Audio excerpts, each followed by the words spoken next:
Good afternoon. Thank you for standing by. Welcome to Playboy Inc.'s first quarter 2026 earnings conference call. During today's presentation, all parties will be in a listen-only mode. Following the presentation, the conference will be open for questions. This conference is being recorded today, May 11, 2026, and the earnings press release and Form 10-Q, from which information may be referenced during this call, were issued after the market closed today. On our call today are Playboy Inc.'s Chief Executive Officer, Ben Cohen, and Chief Financial Officer and Chief Operating Officer, Mark Crossman. I would like to remind you that the information discussed today is qualified in its entirety by the Form 8-K and Form 10-Q filed today by Playboy Inc., which may be accessed on SEC's website and on Playboy Inc.'s website. Please note that statements made during this call, financial projections, and other statements that are not historical in nature may constitute forward-looking statements. Such statements are made on the basis of Playboy Inc.'s views and assumptions regarding future events and business performance at the time they are made, and we do not undertake any obligation to update them. Forward-looking statements are subject to risks which could cause the company's actual results to differ from its historical results and forecasts, including those risks set forth in the SEC filings, and you should refer to and carefully consider those for more information.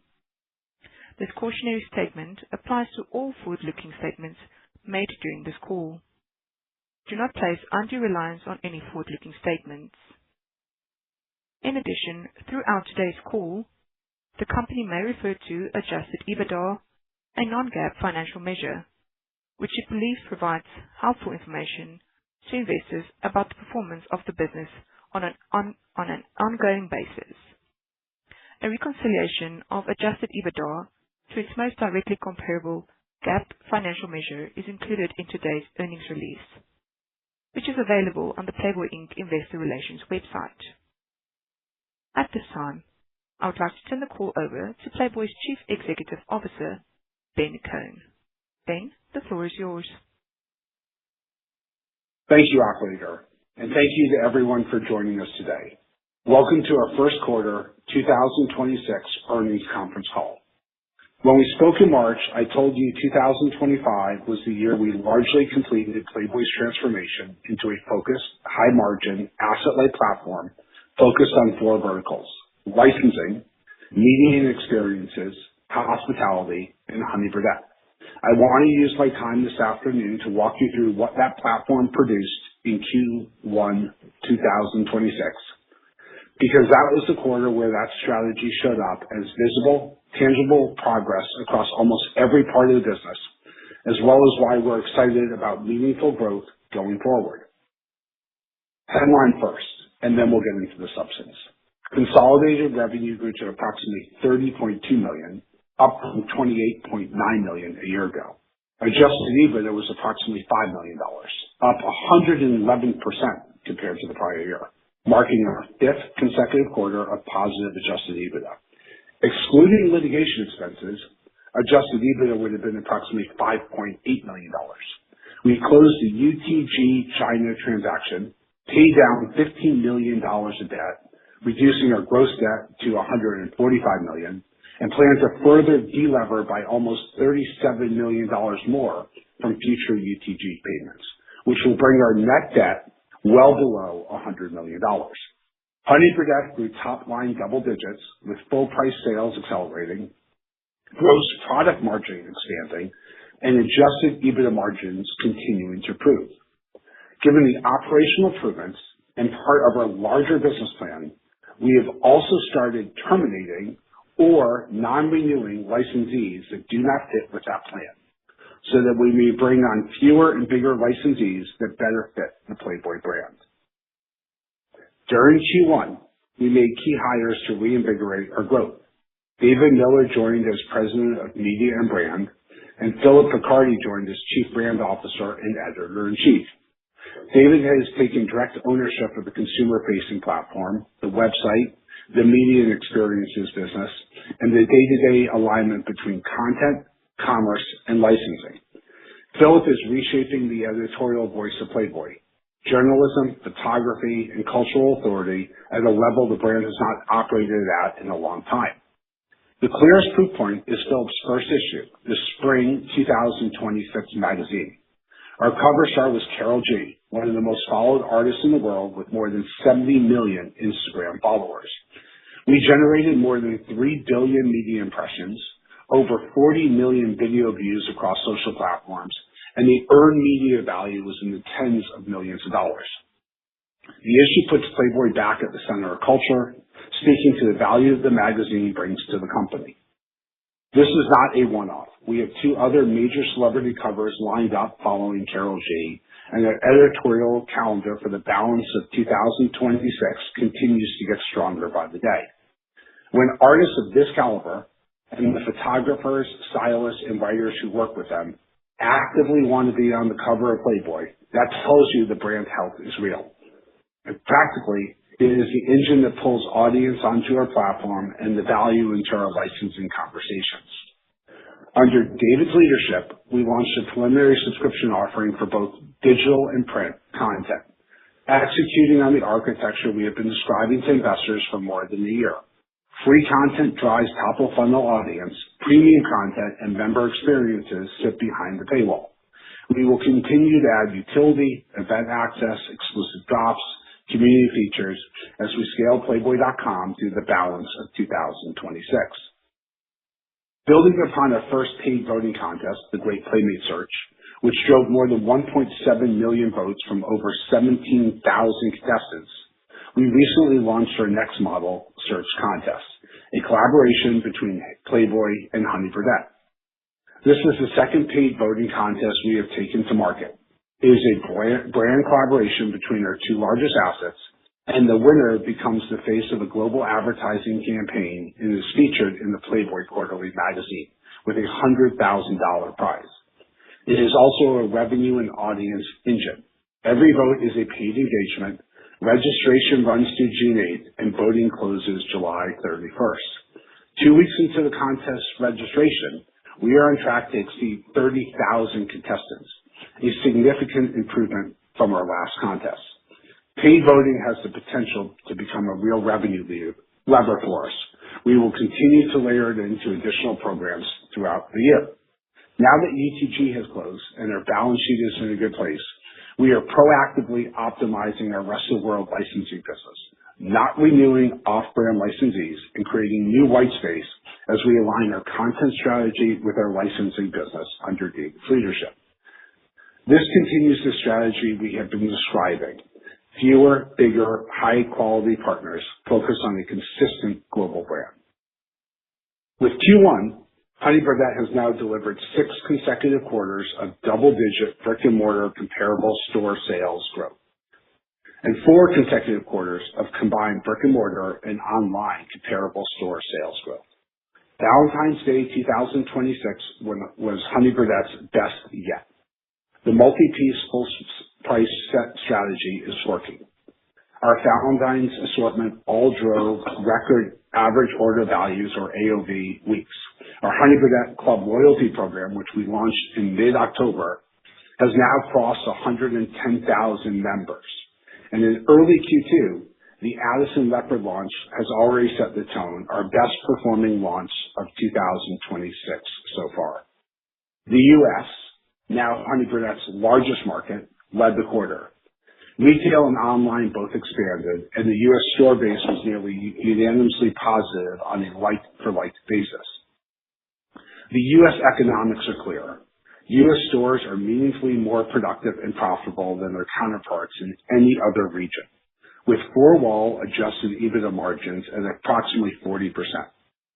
With that profile in mind, we have redesigned the future of the Honey Birdette stores, reducing our future build-out costs by almost 40%, which will significantly increase our ROI. We have received great interest from third parties in our capital raise efforts at Honey Birdette, and we intend to open 5 new Honey Birdette stores in top-tier U.S. malls over the next 12 months. These are the highest return investments available to us anywhere in the Honey Birdette portfolio, and they clearly fit with our existing capital plan. So when I look at Q1 2026, I see a quarter of not only execution against our four pillars: licensing, media and experiences, hospitality, and Honey-Birdette, but also the groundwork laid for substantial growth in the future. It starts with bringing in the right leaders, putting Playboy back in the cultural conversation, with Carol G on the cover and two more major names lined up behind her, launching a new subscription offering, building momentum with a new paid voting contest, closing the UTG transaction, as well as 5 other new licensing deals, creating a clear path to further delever the company, continuing to make progress on a new Playboy Club in Miami, and further growing the Honey-Birdette business 15% year over year. Every one of those is a decision, not a headline, and taken together, they give us real compounding momentum as we move forward. With that, I'll hand the call over to Mark to walk through the financial details. Thank you, Ben. Consolidated revenue in the first quarter grew to $30.2 million compared to $28.9 million in the first quarter of 2025, an increase of $1.4 million or 5% year over year. The year-over-year increase was led by strong Honey-Birdette performance. Honey-Birdette net revenue grew to $18.8 million, up 15.4% year over year. Retail delivered double-digit comp store growth across every region. With Q1, Honey-Birdette has now delivered 6 consecutive quarters of double-digit brick-and-mortar comparable store sales growth and 4 consecutive quarters of consolidated brick-and-mortar and online comparable store sales growth. Full price sell-through drove the quarter. Full price sales were up 23% year over year. EBITDA margins at Honey-Birdette continue to improve.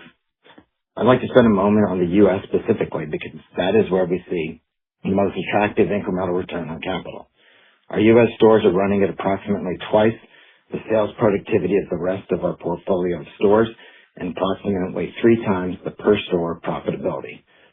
Four-wall margins in the U.S. were approximately 40% in a quarter. With those economics in mind, we intend to open 5 new Honey-Birdette stores in top-tier U.S. malls over the next 12 months. The capital cost is modest, the payback is fast, and we already have the playbook, the supply chain, and the brand recognition in place to execute. Licensing revenue was $10.9 million in the first quarter, slightly below the prior year quarter. The year-over-year decrease in licensing net revenues is consistent with repositioning our brand and licensing strategy for fewer and bigger deals. Accordingly, we let a number of off-brand legacy licenses expire, which is partially offset by 5 new licensing deals in the quarter spanning apparel, sleepwear, direct-to-retail, and headwear across North America, EMEA, and APAC. In addition, we did not sign any new deals in China during our UTG negotiations. Our Bybor strategic partnership contributed $5 million of digital licensing revenue in the quarter, consistent with the contractual minimum guarantee. Corporate operating expenses on an adjusted basis, excluding stock-based compensation, transaction expenses, and other items we normalize for adjusted EBITDA, were approximately $7.1 million, a reduction of approximately $1.6 million versus the prior year quarter. Within that total, corporate operating expenses, excluding brand investment, were approximately $6.2 million, with personnel and occupancy savings driving the year-over-year reduction.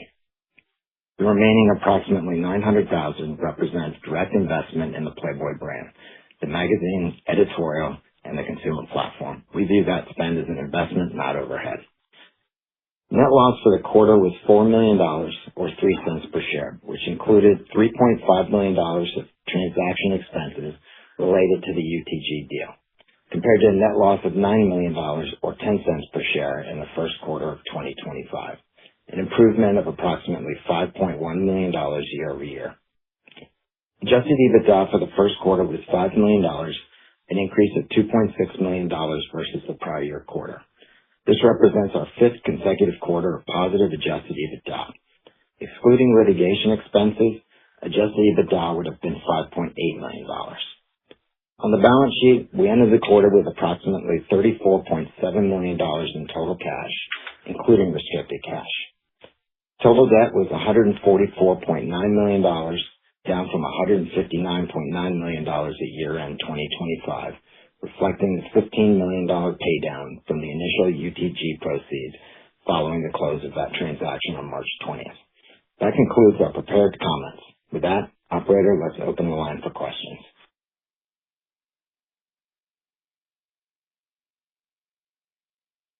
Thank you, sir. We will now begin the question and answer session. If you have a question, please press the star followed by the 1 on your touchtone phone. If you would like to withdraw your question, please press the star followed by the 2. If you are using speaker equipment, you will need to lift the handset before making your selection. I will now pause as we assemble the queue. The first question we have is from George Kelly of Roth Capital Partners. Please go ahead. Hey, everyone. Thanks for taking my questions. First one for you. Ben, you mentioned in your prepared remarks about capital raise efforts at Honey Birdette. I was wondering if you could give any more detail on that process. George, thanks for the question. Good afternoon. Look, we've had a lot of interest. It's a great brand. The business is performing well. And irrespective of the capital raise and based on the new store designs where we've reduced our build-out costs substantially, we're going to be opening 5 new stores. But, I would say things are looking good on the capital raise, and we'll see what happens in the future. Can't really speak more to that, just given that it's an ongoing process. Okay, fair enough. And then with respect to the stores that you're opening, can you just walk us through the four-wall economics, the build cost, the kind of the AUV and margin, just the key aspects of the four-wall that you're underwriting as you plan new stores? Yeah, so we said that our four-wall margin was about 40%. In terms of productivity, we're seeing about $1,500 a square foot is what we're getting on the average in our U.S. stores. And then in terms of build-out, we think we're at about $500,000 all in, and that's before TIs. And we'll probably have $30,000 to $40,000 of pre-opening expenses, and you have about $35,000 of inventory. And George, that's substantially from what used to be about $900,000 to open the store. And so if you look at from an ROI, and especially with what we're seeing for full price items in the U.S., it's a good use of capital, and there's a ton of growth left in that brand. And remind me the on average square footage per store. About 800,000 square feet. 800 square feet. 800 square feet. Okay. Sorry. Okay, great. And then just one last Honey Birdette question, and then I wanted to ask about one other topic. Your year-over-year compares get harder starting in 2Q for Honey Birdette. Aside from store growth, do you think you can maintain, high single-digit, low double-digit growth, just given the more challenging compares? Or how should we think about growth for the remaining quarters of 2026? We don't want to give guidance. I don't think you'll be too far off of where we are right now going forward. Retail's a little bit more difficult comp, but online is obviously a lower comp that's getting better. Okay, fair enough. And then last question from me, just with respect to UTG. I know it's early days there. The deal didn't close that long ago, but can you just update us on the status of that business and how far along it is and what the kind of plan is in the near term, and just any kind of update on UTG post-close? And that's all I had. Thank you. Sure. So, UTG is off to a good start. Again, as you said, we're only 8 weeks into it, something like that. Not even. They've been working with our existing partners, making sure there's a smooth transition. I think we feel comfortable with where they're going to come out for the year from a revenue perspective. It's important to note also, George, that when you look at Q1 for us and really going back, to late in Q4, we stopped signing new deals in China, any new deals. And so, and that was because part of what UTG wanted to do was free up categories for themselves as well, because they are an operator. And so we feel good. I think that it's a good relationship. We've known them for a long time, and we're excited about their plans and the investment they're going to make into the brand and the marketing of the brand.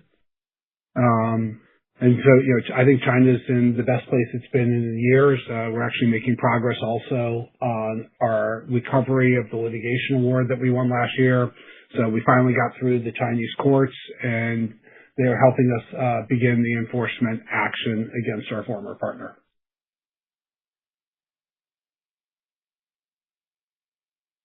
The next question we have is from Alex Furman of Lucid Capital Markets. Please go ahead. Hey guys, thanks very much for taking my question. Ben, you talked about letting some licensees kind of run off as they expire. How many more, could there be, and how long do you think it's going to take just if you let, all of the kind of underperforming licensees naturally expire? How long would it take to kind of get through that process? And can you just kind of help us to size up, what is ultimately the opportunity here? Are there, big categories, big regions that you really haven't been taking advantage of that you think you could unlock if you kind of clear out some of these underperforming legacy relationships? Sure. And thanks for the question. Look, I don't want to say they're underperforming, right? I think these are proactive decisions we're making based on the improvement to the company. When we had balance sheet issues, which I think we have largely solved at this point, we took a lot of deals on the licensing side, some of them small, but stacking a lot of nickels shows real revenue. And I think we're taking, especially with David on board and the editorial strategy we have, we're taking a much more deliberate approach to long-term brand health. And so some of the deals are just not underperforming. They're just deals that are off-brand. And so we're looking for fewer and bigger partners. That should allow us, in the future to be much more efficient operating anyways, for the business. And so it's hard to sort of give guidance on it because it's sort of a step function, as I've always described licensing. But, licensing has the potential to be substantially larger than it is today. And that is going to come down to what we're doing on the editorial side of the business as well. We are one brand, which is Playboy. And we have to make sure that what we do on the editorial side aligns with what we do on the licensing side, especially in the Western Hemisphere. And that's what we're focused on. And so, part of that, Alex, was China. We didn't do new deals in China. There were some deals that were expiring there because of UTG. We put all of that on hold. And then part of that is proactively in the U.S. as a couple deals came up, decided that we're not going to renew them as we have a larger strategy for U.S. licensing moving forward. Got it. Okay. And then to answer your question, there's a lot of categories that we are targeting right now, but that will tie directly to what we're doing on the content side. So, as we relaunched, this Playmate franchise, which is off to a great start, there's a lot of opportunity for products around Playmates. So when you think about color cosmetics, you think about lingerie, you think about swimming or move to Miami, there's some opportunities there, that we're excited about, moving forward. And then, rest of the world, obviously, putting Carol G on the cover, phenomenal, influencer and musician, but there's a lot of white space in South America. And so that is deliberate, moving forward, which is, you start with content that's opens the doors for us, and then you start to build around it.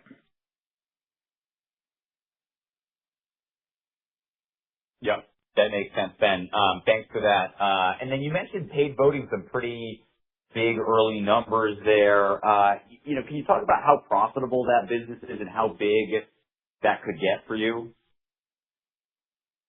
Well, yeah, let's just start. So, we're only a couple weeks into this new contest, which is a collaboration between Playboy and Honey Birdette. Honey Birdette has designed a capsule collection of Playboy lingerie, and we're excited to see how that performs. We have already now surpassed, I think, as of today, the 17,000 contestants that we had registered in the last contest, and we still have about a month to go in registration. And we think paid voting could be millions and millions of dollars a year. let's see how this contest does. But, the early economics of the first one, even with all of our technical issues we have, and that we have now, resolved with a new partner, it was very, very promising on an annualized basis. That was multiple seven figures. And I think if we do this one right and you get up to 30,000 plus contestants, this contest alone should be multiple seven figures, from a revenue perspective. And the profitability is great, but more importantly, it's the top of the funnel. So remember, as I sort of said in the prepared remarks, between sort of free content that sits out there as well as some of these contests, the last time we did this in the fall, we had 500,000 users register at Playboy.com. We own that data moving forward. And so that allows us to now go back and market, membership or subscription and other offerings to those users. So not only is paid voting, extremely profitable for us, but it's an unbelievable top of the funnel, which is, the women sign up to win the cash prize and to become the face of the Honey Birdette Playboy lingerie line. They go out to social, they ask their fans to vote for them, their fans vote for them, but they're voting for them at Playboy, and then we own that data moving forward. So it serves multiple purposes for us as part of our larger, content, media, and experiences strategy.